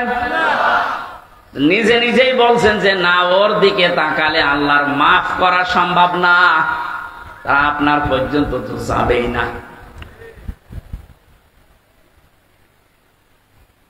আমার ভয় হচ্ছে এই কারণে যে আমরা না জানি ওই ময়দানে অধিকাংশ মানুষগুলো দাঁড়িয়ে থাকে কিনা। আল্লাহর ঘোষণা দেওয়া নেতা যেহেতু মুহাম্মদুর রাসূলুল্লাহ, আর উনি শুধু বাংলাদেশের জন্য না, ভারতের জন্য না, তামাম দুনিয়ায় যত রাষ্ট্র আছে যেখানেই বাস করেন আপনাকে বিশ্ব নবী নেতা মানা লাগবে। এতদিন শুনেছেন যে ইয়াসিন সূরা পড়লে 10 খতম কোরআন শরীফে সওয়াব হয়, কিন্তু এর ভেতরে 83টা শিক্ষা আছে। আমি একটা একটা করে কেবল 5টা বললাম। 83টা শিক্ষা আপনার প্র্যাকটিক্যাল লাইফে জীবনে আগে সেট করা লাগবে। এরপরে আমি এদিকে পড়েই গেলাম, নেকি হয়েই গেল, তো নেকি কি কি থাকবে কোথায়? নেকি তো থাকছে না ধরে রাখার জন্য। এমন একটা বিশ্বাস, এমন একটা কথার দ্বারা নেকি সব শেষ। কথা বলেন? এই কোরআনে আল্লাহ 500 শরীয়তের বিধান দিয়েছেন। কয়টা? তার ভেতরে এটা একটা। ইয়াসিন হে নেতা, এটা একটা। এরকম কত আছে বলেন বলেন? কেন 500টা বলেন তো? আমি এবার শিক্ষিত মানুষদেরকে বলছি, যত ফরজ ইবাদত আছে দুনিয়ায়, প্রত্যেকটা ফরজ ইবাদতের কিছু মৌলিক বিষয় আলাদা করা আছে। এই যে নামাজ ফরজ না, বলেন না কেন? নামাজ পড়তে গেলে 13টা ফরজ লাগে, ভেতরে আর বাইরে মিলিয়ে। আমি ওসি সাহেবকে বলছি 12টা ফরজ আদায় করে উনি নামাজ পড়লো, একটা ফরজ আদায় করেনি, ওনার সওয়াব হবে কয়টা? কথা বোঝার পরে বলবেন ওনার সওয়াব কয়টা হবে? কিচ্ছু হবে না, 0, শূন্য। এখন যদি বলেন না বাস্তবতার সাথে তো মিলছে না, আমি তো 12টা করেছি, অন্তত 5টা সওয়াব দেন, হবে? কারণ আপনি বাদ দিয়েছেন কি বলেন বলেন? ওয়াজিব আছে 14টা, 13টা আদায় করেছেন, একটা আদায় করেননি, আপনার নামাজ হবে না? না, নামাজ হবে, কিন্তু জরিমানা দেওয়া লাগবে। সরসিজদা বলে না? সরসিজদা মানে কি? জরিমানা। সরসিজদা মানে কি? তাহলে ফরজ যদি একটা বাদ যায় শেষ, ওয়াজিব বাদ গেলে হবে, কিন্তু সরসিজদা দেওয়া লাগবে, জরিমানা না দিলে ওইটাও শেষ। বাকি আছে নামাজ ভেঙ্গে যায়, নষ্ট হয়ে যায় 19টা কারণে। কয় কারণে? এর একটা কারণ যদি পাওয়া যায়, 18টা ঠিক আছে, নামাজ থাকবে না ভেঙে যাবে? আরো জোরে বলেন। এটা যেমন সহজ ভাবে বুঝলেন, নামাজের ভেতরে অমৌলিক কিছু জিনিস আছে যেগুলো না হলেও নামাজ হয়ে যাবে। যেমন সুন্নাত আছে 12টা, মুস্তাহাব আছে 70টা। এরকম ভাগ ভাগ করে আমি 2 রাকাত নামাজ পড়তে গিয়ে 60,000 মাসালা পেয়েছি। কয়টা? আমার মনে হয় এখানে 60,000 মাসলা সবারই জানা আছে। 60টাই জানা নেই। যে জন্য আমি এ পর্যন্ত আসলাম, এবার আসেন এই যে মঞ্চটা, এই মঞ্চের মৌলিক জিনিস 2টা, একটা খুঁটি আর একটা সামিয়ানা। এই 2টা মৌলিক না, আসল উপাদান। এই 2টা না থাকলে কেউ মঞ্চ বলবে? এই বলেন। অমৌলিক জিনিস আছে, এই যে টিস্যু বক্স, এই মাইক, এই যে ফুল দেওয়া আছে, বিউটিফাই করেছি, এই চেয়ার দেওয়া আছে, এই টেবিল আছে। এগুলো কি না থাকলে মানুষ মঞ্চ বলবে না? এ পর্যন্ত বুঝেছেন কিনা বলেন? যে মৌলিক জিনিস 2টা, অমৌলিক জিনিস 10টা। সংখ্যার দিক থেকে মৌলিক জিনিস বেশি না কম বলেন? কিন্তু গুরুত্বের দিক থেকে এত বেশি, এর একটাও যদি না থাকে এ মঞ্চ টিকবে? খুঁটি না হলেও হবে না, ছাদ না হলেও হবে না, কিন্তু টিস্যু বক্স না থাকলে হবে না। না বলেন বলেন? কোরআনে আল্লাহ 500 মৌলিক জিনিস দিয়েছেন, 6,666টা আয়াত। এর ভেতরে মাত্র 500 আয়াত শরীয়তের বিধান। আপনি কোথায় 6,666? 500 বাদ গেলে কি হয়? হয়তো বাকি যেগুলো আছে সব ওই টিস্যু, ফুল, ফুলদানি, এই টেবিল, এই মাইকের মতো, কিন্তু 500 যেটা আছে সেটাই সামিয়ানা আর খুঁটির মতো। এর একটাও বাদ গেলে আপনি এখানে বসে থাকতে পারবেন না। কাওয়া কাদের মতো পড়ে যাবে। একবার পড়ে গিয়েছিল না, কেবল স্মার্ট বলেছে আর ঢপ করে গেছে পড়ে। তাহলে আমার মৌলিক জিনিস ছিল না, খুঁটি ছিল না হয়তো, কিন্তু দুর্বল ছিল। এখান থেকে আমি যেটা নিয়ে আসতে চাই, মৌলিক জিনিস না থাকলে অমৌলিক হাজারও থাকলে তার কোনো দাম থাকে না। ওসি সাহেব যদি নামাজ পড়তে গিয়ে 12টা আদায় করে, একটা আদায় না করে, উনি নিজেও এখন বলবে যে কোনো সওয়াব নেই, জিরো হবে, শূন্য হবে। এ পর্যন্ত বুঝেছেন তো? 500 আয়াত শরীয়তের বিধান, একটা মানেননি, 499টা মেনেছেন। কিয়ামতের দিন যখন আল্লাহ মিজানের পাল্লায় আপনাকে তুলবে, আপনারও ওই ফল হবে জিরো, শূন্য। এবার আসেন এই শব্দটার একটু ব্যাখ্যা করি। মিজানের পাল্লা বলি আমরা, মিজান মানে কি? না না, মিজান মানে ন্যায় বিচারের মানদণ্ড। হাইকোর্টের সামনে দেখবেন একটা দাড়ি পাল্লা টাঙানো আছে, এই টাঙানো নেই? ও দাড়ি পাল্লা সরকার টাঙিয়েছে কি খেলা করার জন্য, নাকি ওদের একদিকে ঝুলিয়ে থাকে সমান্তরাল? দেশের 18 কোটি মানুষকে বোঝাতে চায় দেশের সরকার যে কোন জায়গায় যদি ন্যায় বিচার না পাও, এখানে ন্যায় বিচার পাবা, এটা ন্যায় বিচারের প্রতীক। তাহলে দাড়ি পাল্লা মানে ন্যায় বিচারের মানদণ্ডের প্রতীক। এটা আমলের মাপ দেবে না মিজানের পাল্লায়? এটা শুনেছেন কোনদিন নাকি আজকে শুনলেন? কিয়ামতের দিন আল্লাহ মাপ দেবে কি? আমল। বলেন বলেন, আমল মানে কি? কে বললো আমল মানে নেক কাজ? মানে আমল মানে শুধু কাজ। নেক কাজ হতে হলে তো সালিহান ধরতে, সালিহাত ধরতে হবে। তাহলে আমল মানে বাংলায় কি বলেন? কাজ। এখানে যারা আছে, ক্লাস চলছে, আমার ডক্টর লোকমান স্যার এইভাবে হাতে কলমে উনি শেখাতেন। তোমরা কাজ করতে চাও, এই যে এই মঞ্চটার কথা বললাম, এটা যদি আমি স্যারকে বলি, স্যার এই মঞ্চটা আপনি মেপে দেন, উনি দাড়ি পাল্লায় তুলে দেবে। এটা মাপার জন্য একটা যন্ত্র আছে না? কি নাম? কি ফিতা। নাম কি? ফিতা দিয়ে মাপলে বুঝতে পারবে না কত ইঞ্চি, কত ফুট। এই যে পানিটা যদি ওনারে দিয়ে বলি এটা ফিতা দিয়ে মেপে দেন, হবে? এটার জন্য সিসি লাগবে, লিটার লাগবে, এরকম যন্ত্র আছে আলাদা। ওনারা যদি সাইল দিয়ে বলে যে ফিতা দিয়ে সাইল মেপে দেন, হবে? ওটার জন্য বাটখারা লাগে, কেজি লাগে। পৃথিবীর প্রতিটা জিনিস যে তো মাপ করার জন্য আলাদা আলাদা যন্ত্র আছে। তাহলে আমল মানে আমরা সবাই বলছি আমল মানে কাজ। আমল মানে আমল হচ্ছে আরবি, বাংলায় কাজ, ইংরেজিতে ওয়ার্ক। এই যে কাজ, আমি স্যারকে যদি বলি স্যার এই 5 কেজি কাজ মেপে দেন, পাগল বলবে না? কাজ কি দাড়ি পাল্লায় মাপে মানুষ যে 5 কেজি কাজ আর এদিকে 10 কেজি কাজ? হবে? কাজ মাপতে হলে একটা আলাদা যন্ত্র আছে। সেই যন্ত্রের নাম কি? হ্যাঁ, না না, আপনারা এলাকায় কি পড়াশোনা নেই নাকি? কি পড়েন? কামেল পাস করেন, অনার্স মাস্টার্স করেন, একটু বুঝে বুঝে পড়া যায় না? কাজ মাপতে হলে একটা আলাদা যন্ত্র আছে, ওই যন্ত্রের নাম হচ্ছে গুরুত্ব। নাম কি? কাজ মাপে মানুষ গুরুত্বের ভিত্তিতে।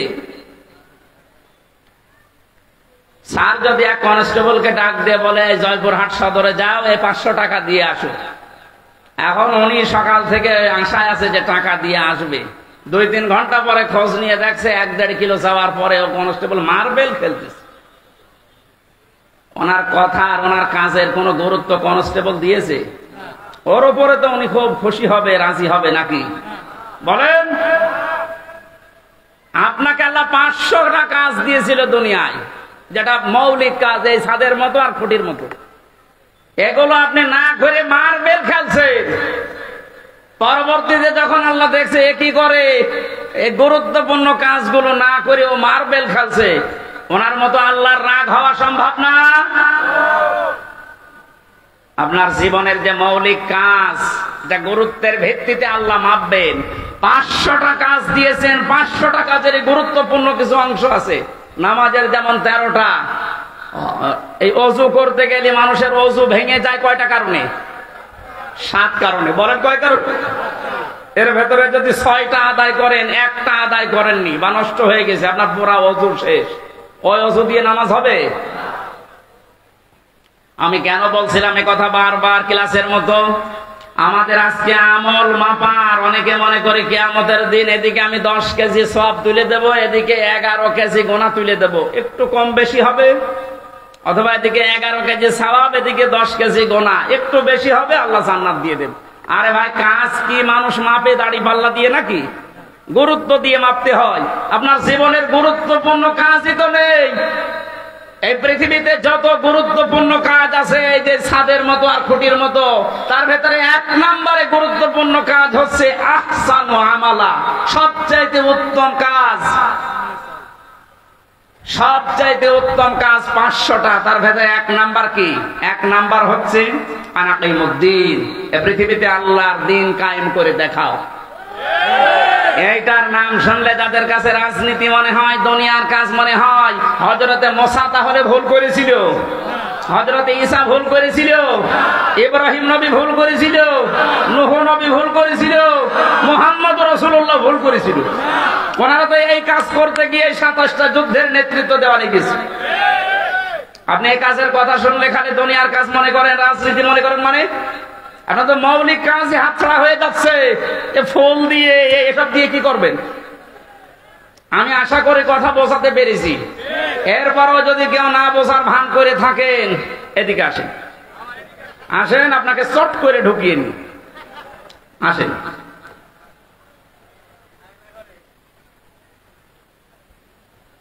কিয়ামতে যেহেতু আপনার সামনে আপনার নেতা আগে থাকবে, এরপরে আপনি থাকবেন, এই জন্য এমন কোন মানুষের সামনে পেছনে থাকা যাবে না যারা দেখলেই আল্লাহর রাগ হয়। এরকম নেতা দেশে নেই। রাত 12টার পরে যার পা ঠিক মতো মাটিতে পড়ে না, রিকশা ছাড়া বাড়ি যেতে পারে না, এক কথা বলে না কেন? খেজুর গাছে ধাক্কা দিয়ে বলে, বড় ভাই সাইড দাও, আর কতক্ষণ দাঁড়াবো? আপনি এই মানুষের পেছনে এখনো থাকবেন? কালকে এই বাংলাদেশের ইসলামী আন্দোলনের একজন সর্বোচ্চ নেতা, আপনাদের রাজশাহীতে বাড়ি, অধ্যাপক মুজিবুর রহমান, অনেক ঘোষণা দিয়েছে এই দেশে যেন কোনো মদখোর, কোনো মাতাল আপনার এই সিলটা না পায়। এটা তো উনি বানিয়ে বলিস, সূরা ইয়াসিনের ব্যাখ্যা এটা। এমন মানুষকে আপনি এইটা দেবেন না যে সামনে ওই লোকটা থাকলে আল্লাহর আগে রাগ হয়ে যাবে, আপনার পর্যন্ত যাবেই না। এই জন্য আল্লাহ যেহেতু নবীকে 7টা নামে ডাক দিয়েছিলেন, তার ভেতরে প্রথম ইয়াসিন, এরপরে তহা, এরপরে আব্দুন বা আব্দুল্লাহ, এরপরে মুজাম্মিল, মুদ্দাসসির, আহম্মদ, মুহাম্মদ। আমরা প্রতিটি শব্দের ব্যাখ্যা আছে, এত কথা বলতে গেলে মেলা রাত হয়ে যাবে। আমরা রবিউল আউয়াল মাস, যেহেতু এই মাসে নবীজির জন্ম, এই মাসেই মৃত্যু।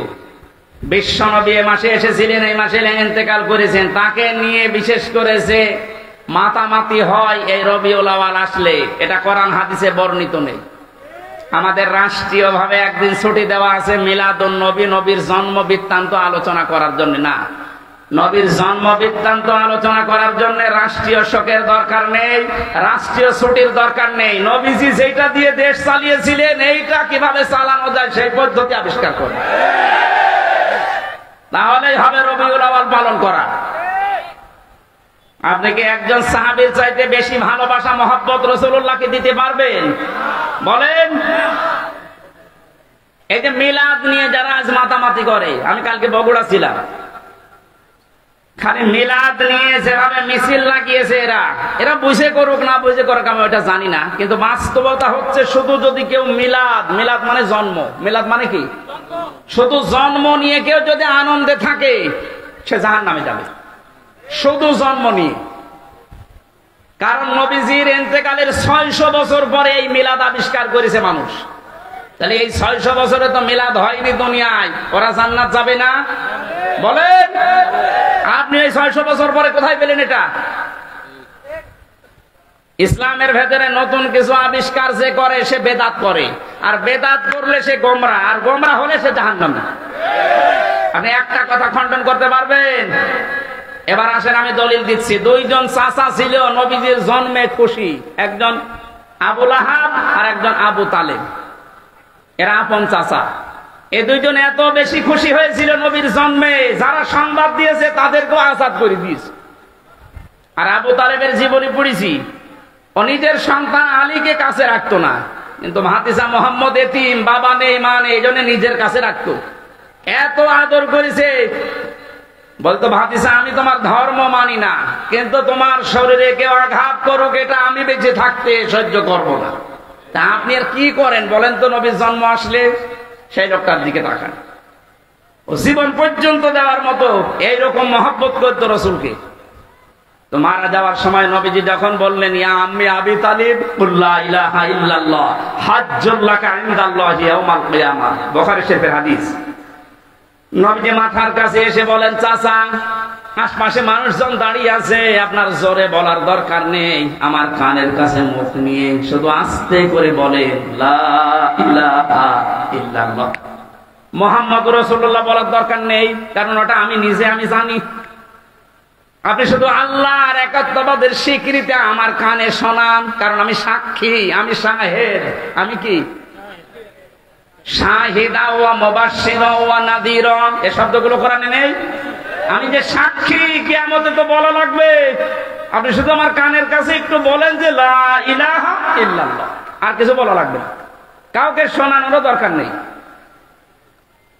এরা যদি বলতে পারেন কিয়ামতের ময়দানে আমি নবী আপনাকে আল্লাহর দরবারে ঝগড়া করে জান্নাতে নিয়ে যাব, বলে না। ডাক দিয়ে বলছে, ভাতিজা আমি তোমাকে ভালোবাসি, কিন্তু তোমার এই কালেমা, তোমার এই আদর্শ আমি মানতে পারলাম না, তুমি আমারে মাফ করে দিও। অজয়পুরহাটবাসী, মাফ করার মালিক নবীজি না আল্লাহ? আরো জোরে বলেন। এত ভালোবেসেছিল, জন্মে খুশি হয়েছিল। এই যে আবু লাহাব আর আবু তালেব, কই তাদের জীবনে পড়েন দুইজনেই জাহান্নামী। আগুনের ফিতা লাগিয়ে দেবে পায়ের নিচে, মাথার মগজ পর্যন্ত ফুটবে। তারা শুধু জন্মে খুশি ছিল, মিলাদে খুশি ছিল। সিস্টেম অপর পৃষ্ঠায় দেখুন, আর দুইজন আপন চাচা, হযরতে আব্বাস আর একজন হযরত আমির হামজা রাদিয়াল্লাহু তাআলা আনহুমা। এই দুইজন চাচা শুধু জন্মেই খুশি ছিল না, জন্মের সময় তো তারা খুশি হয়েছে, সবচেয়ে বেশি খুশি হয়েছে এই দুইজন চাচা নবীর আদর্শে। হযরত হামজা নবীর আদর্শ মানতে গিয়ে নিজের জীবন দিয়েছে, ৭০ টুকরা হয়েছে, তারপরও পিছপা হয়নি। কথা বলে না কেন?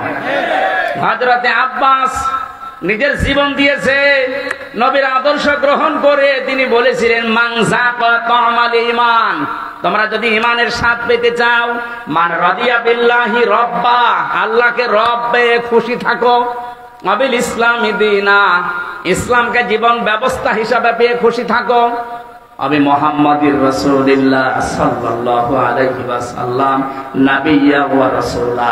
রাহু মুসলিম, মুসলিম শরীফের হাদিস। নবীজিকে, বিশ্ব নবী মুহাম্মদুর রাসূলুল্লাহকে নবী এবং রাসূল পেয়ে খুশি থাকো। হযরতে আব্বাস আর হামজা, এই দুইজন চাচা নবীর শুধু জন্মে না, তাদের সিরাতে সুরাতে তাদের আদর্শ পেয়ে খুশি, এজন্য এই দুইজন চাচাই জান্নাতি। সুতরাং আজকে আমাদের সময় এসেছে, রবিউল আউয়াল মাস 1 বছর পরে আসবে, শুধু জন্মের কথা শুনে মিলাদ দেবেন, জন্মের আলোচনা করবেন, জিলাপি খেয়ে শেষ করে দেবেন না। আপনার যদি পালন করতেই হয়, প্রত্যেক সোমবারে একটা করে রোজা রাখেন। কথা বলো না কেন? আর যদি সর্বোচ্চটা মানতে চান, হযরত হামজার মতো, হযরত আব্বাসের মতো তার আদর্শ মেনে নেন। আল্লাহ আমাদেরকে মেনে নেওয়ার তৌফিক দিন, বলেন আমিন। এই নবীর জীবনী থেকে একটা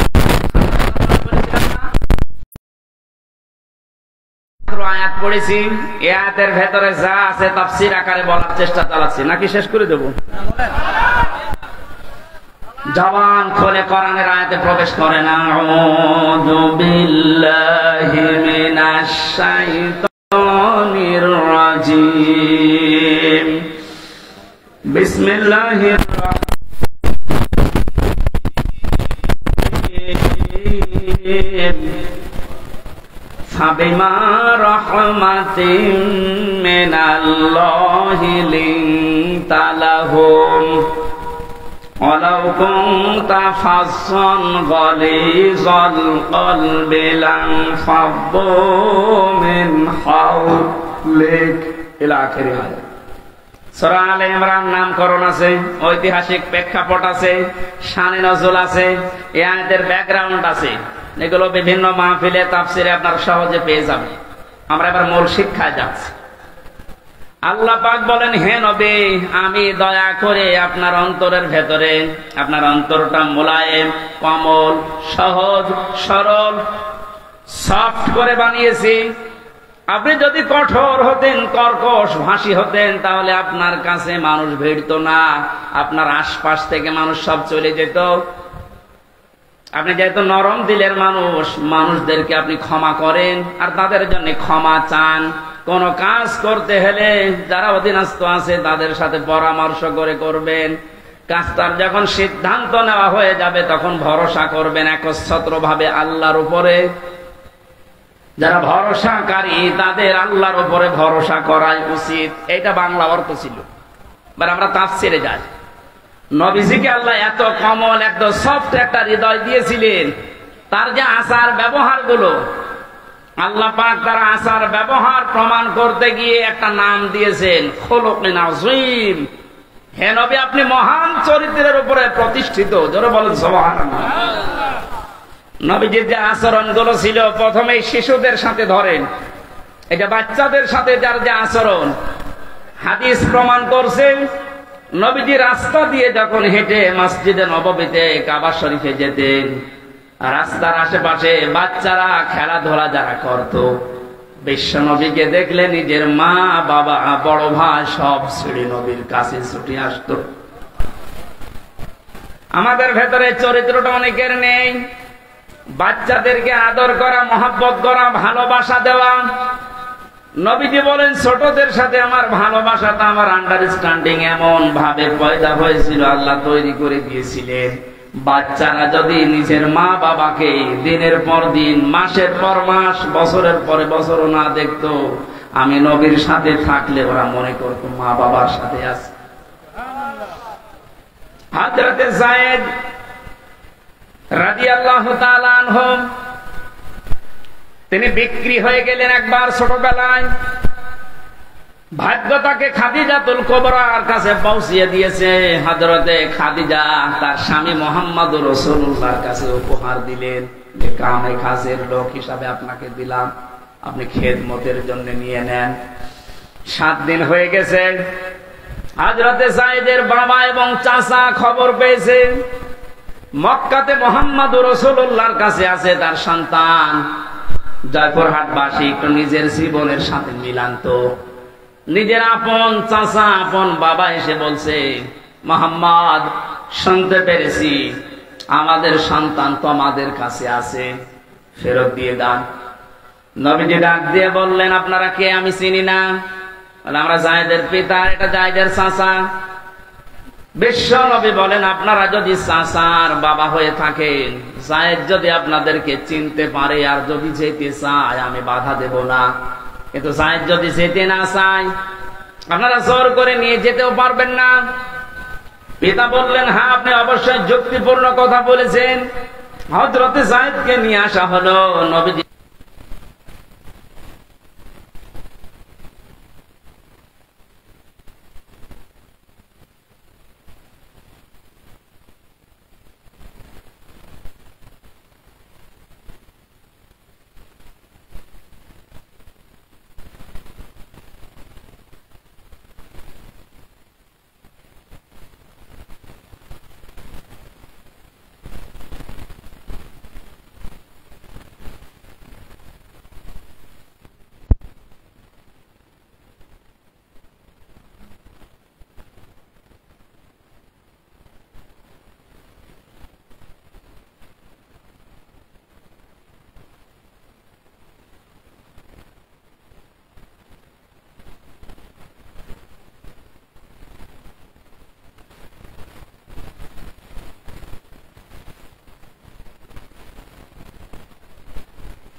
বিষয়টা শুনতে যত সহজ মনে হচ্ছে, যে যে চেয়ারে বসে আছেন ওই জায়গা থেকে ভাবেন তো আপনার অধীনস্থ লোকদের সাথে আচরণ করা কত কঠিন।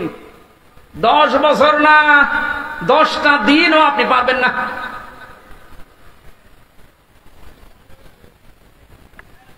অনেক থানাতে আমি এই সেই 13 সাল 14 সাল 15 সাল এই সালগুলোতে আমি থানাতে বেশি থাকতাম। ওসি সাহেব, এই যে কনস্টেবল যে লোকটা অস্ত্র নিয়ে গেটে দাঁড়িয়ে থাকে, এর সাথে যে আচরণটা করে, মাঝে মাঝে আমার মনে হতো আল্লাহ, এই কনস্টেবল যদি ওই চেয়ারে বসে, আর আল্লাহ তুমি ওরে যদি ওখানে কনস্টেবল হিসাবে দাঁড় করিয়ে রাখো, ও যে ব্যবহার করলো কিছুক্ষণ আগে, ওইটা যদি ওর সাথে করতো, আমার মনে হয় ঘৃণায় মরে যেত।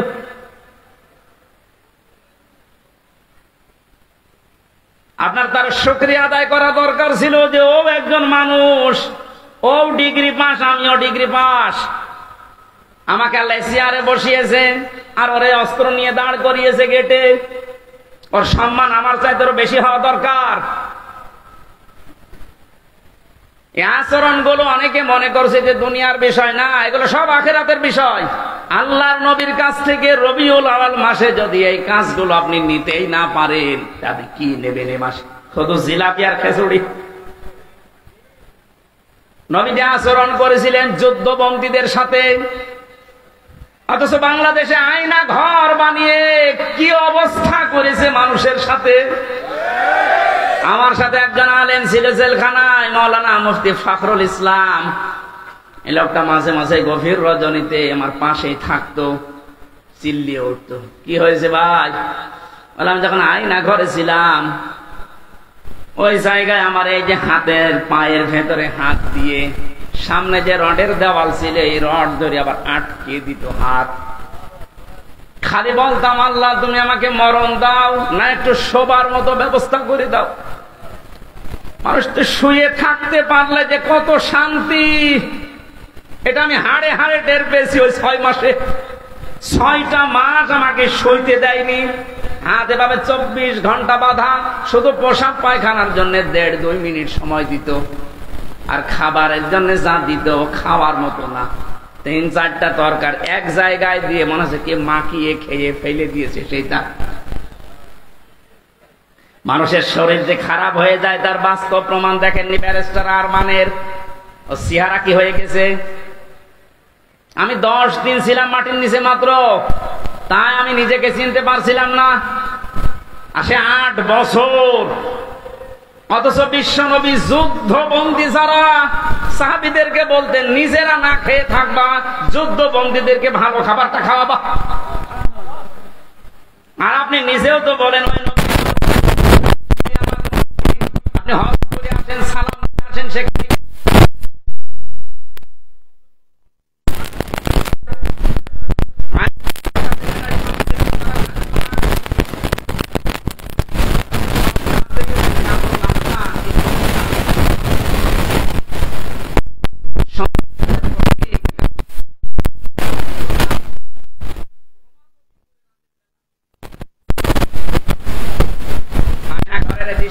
অবশ্যই আপনি মাঝে মাঝে দেখে আসেন। দেখে আসার পরে ঘুমাতে পারতেন। আমার তো 2 দিন হতে হয়।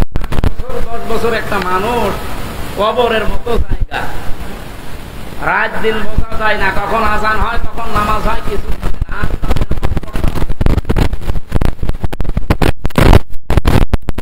আমি জানি না সেখানে আজান হচ্ছে না।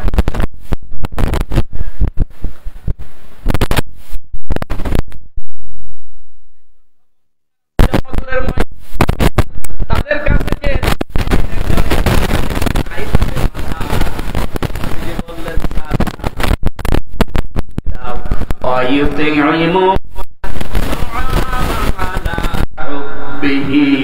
মিসকিনা ওয়া ইয়াতীমা ওয়া আসীরা, যারা জান্নাতে যেতে চাও তারা ইয়েতিম, মিসকিন, অসহায় এবং যুদ্ধবন্দী যারা, বিশেষ করে যারা বন্দী জীবনে আছে তাদেরকে খাবার খাওয়াও, এ নির্দেশ কার? আর আপনি কি করলেন? আবার জান্নাতে আপনার বলে হক আছে দাবি করে অনেকে। যা করেছেন আমার মনে হয় জান্নাতে আপনার হক নেই, আপনার হক আছে জাহান্নামে। নবীর উম্মত পরিচয় দিতে আপনার লজ্জা লাগবে না কিয়ামতে? নবীজি কি করলেন আর আপনি কি করেছেন? হচ্ছে না আমাদের আচরণ। শুধু রবিউল আউয়াল আসবে চলে যাবে, আপনি যদি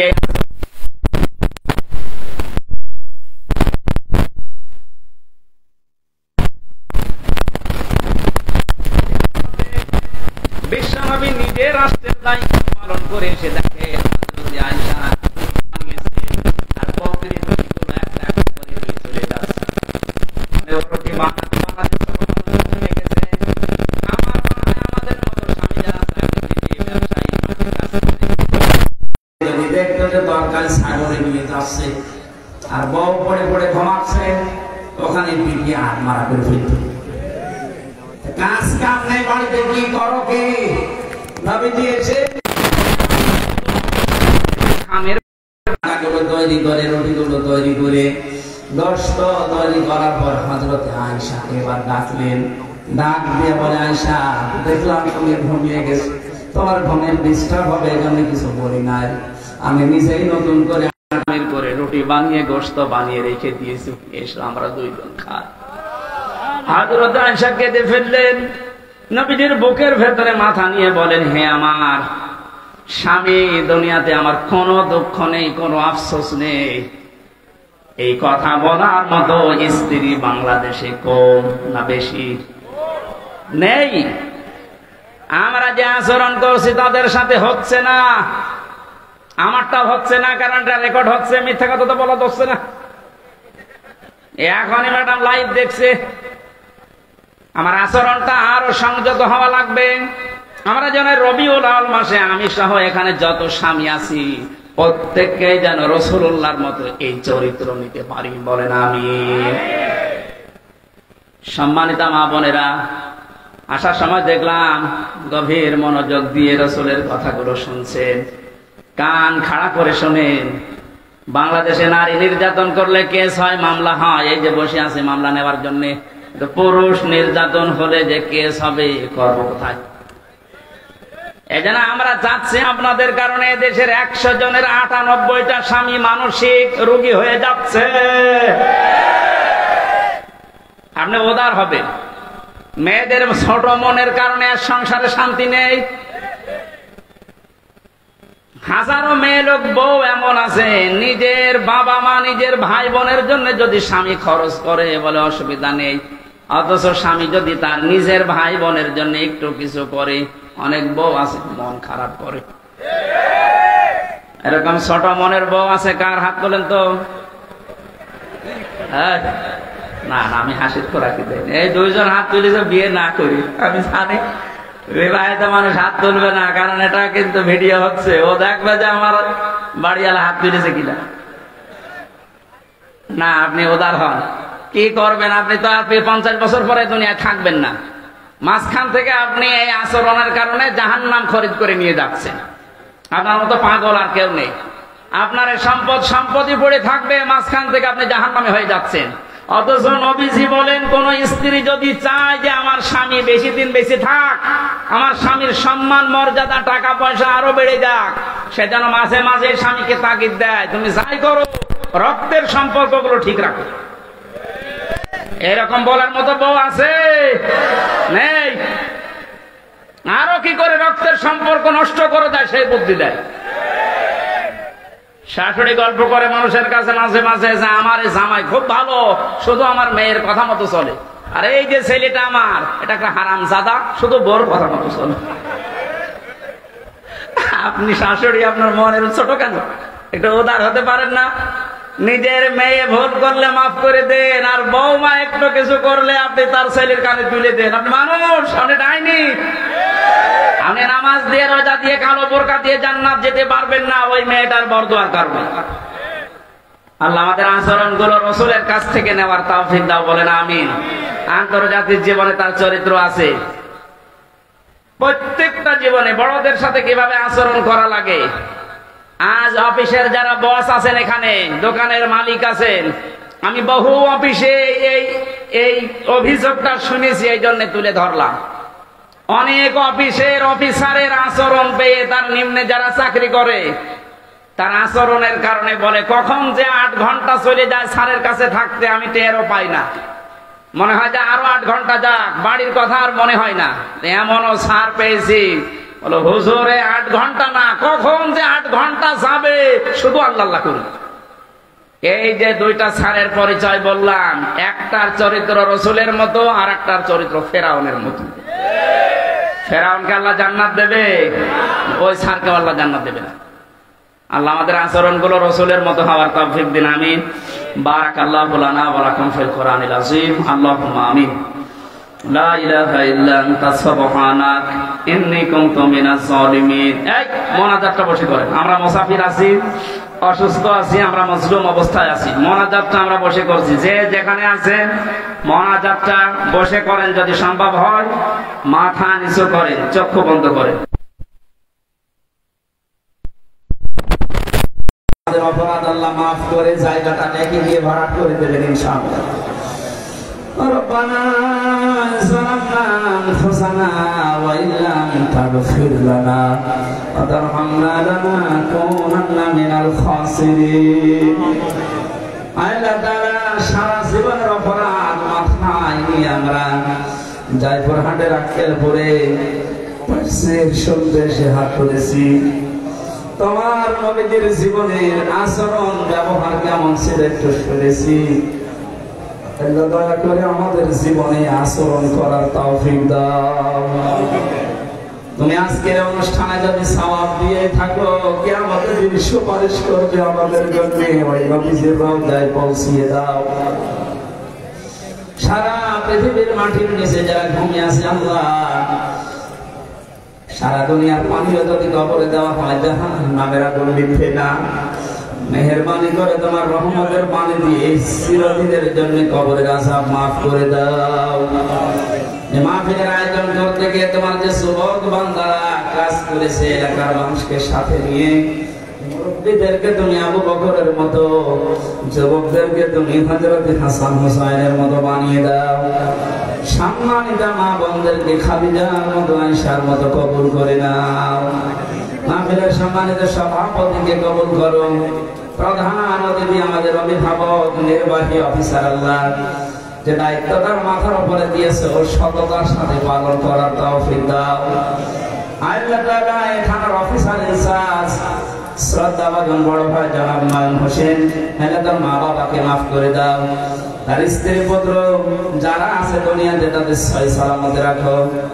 প্রশাসনের যে ভাইগুলো আজকে এসেছেন, আল্লাহ তাআলা নিজের মা বাবা, স্ত্রী পুত্র সন্তানাদি সব যারা দেশের উন্নয়নের দায়িত্ব পালন করছে, বাংলার এই প্রশাসনের উপরে তোমার রহমত নাযিল করো আল্লাহ। জয়পুরহাট জেলার বাইরে যিনি আছেন এসপি সাহেব, ডিসি সাহেব, আল্লাহ তাআলা এই মানুষগুলোর উপরে খাস রহমত দাও। তাদের জীবনের ভালো কাজগুলো মঞ্জুর করো। জীবনের অন্যায় কাজ, শয়তানের ধোঁকায়, নফসের চালে যেগুলো করেছে আল্লাহ মাফ করে দাও। অনেকে অসুস্থ আছে, আমাদেরকে শেফায়ে কামিলা জেলা নসিব করো। এলাকায় মাঠের নিচে যত মানুষ ঘুমিয়ে আছে, কোরআনের ইজ্জতে মাফ করে দাও। মাহফিলটা করতে যত মানুষ এগিয়ে এসেছে, যে সেইভাবে এগিয়েছে আল্লাহ তোমার রহমত তার দিকে ভাবে এগিয়ে দাও। যত অতিথির নাম আল্লাহ দিয়েছে এখানে, প্রত্যেকটিকে তুমি ওমরের মতো কবুল করো। তখন তার কাছে আশ্রয় চলে আসবে, কেউ ছাড়ি না। আল্লাহ তাআলা রবিউল আউয়াল মাসে বিশ্ব নবীর চরিত্র থেকে শুরু করে তার জীবনের 27টা অধ্যায় আছে, প্রত্যেকটা অধ্যায় আমাদের জীবনে পুঙ্খানুপুঙ্খানু পালন করার তৌফিক দাও। এদেশে সব কিছু দিয়ে 53 বছর চলেছে, আমরা দেখেছি। কোরআন দিয়ে চললে কেমন দেখা যায় আজও দেখি না। বড় আশা, বড় তামান্না, বড় আকাঙ্ক্ষা, তোমার কোরআন দিয়ে দেশটা চললে কেমন দেখা যায়। চর্ম চোখে এটা দেখে মরার তৌফিক দাও। বারাকাল্লাহু লানা ওয়া লাকুম ফিল কোরআনিল আযীম। এবার যারা ব্যবসা বাণিজ্য করে, যে ব্যবসায় বরকত দাও। আগামীতে এই অনুষ্ঠানটা কোরআনের প্রচারের জন্য বিশাল আকারে কবুল করে নাও। সুবহানা রাব্বিকা রাব্বিল ইজ্জাতি আম্মা ইয়াসিফুন ওয়া সালামুন আলাল মুরসালিন আলহামদুলিল্লাহি রাব্বিল আলামিন।